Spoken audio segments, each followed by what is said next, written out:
Berapa banyak orang yang bukber gak sholat maghrib, tempat wudhu keran cuma 3, toilet 1, ngantri maghrib, orang selesai tarawih baru selesai. Udah habis orang tarawih tadarus baru selesai. Apa kata dia? Alhamdulillah gak tarawih malam. Apa sebetulnya yang mau kita cari dari bukber ini? Padahal sholat adalah tiangnya agamanya adalah sholat. Maka kalau gara-gara bukber sampai gak sholat, haram bukber itu. Kok bisa haram? Karena meninggalkan sholat adalah haram, maka semua perbuatan yang menyebabkan meninggalkan sholat ikut menjadi haram. Ya tapi ini silaturahim Pak Ustaz. Silaturahim apa? Jumpa mantan. Darul mafasid muqaddam ala jalbil masalih. Menolak mudarat lebih diutamakan daripada mengambil manfaat. Apa manfaatnya? Silaturahim. Apa manfaatnya? Makan bersama. Tapi mudaratnya meninggalkan sholat. Nah ini penting dipikirkan. Bagi yang sudah, apa boleh buat? Banyak-banyak istighfar.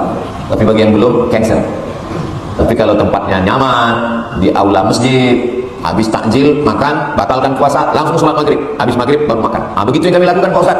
Begitu azan kami makan kurma, minum, habis itu sholat. Habis itu ngobrol, sampai habis tarawih Pak Ustaz. Sama aja.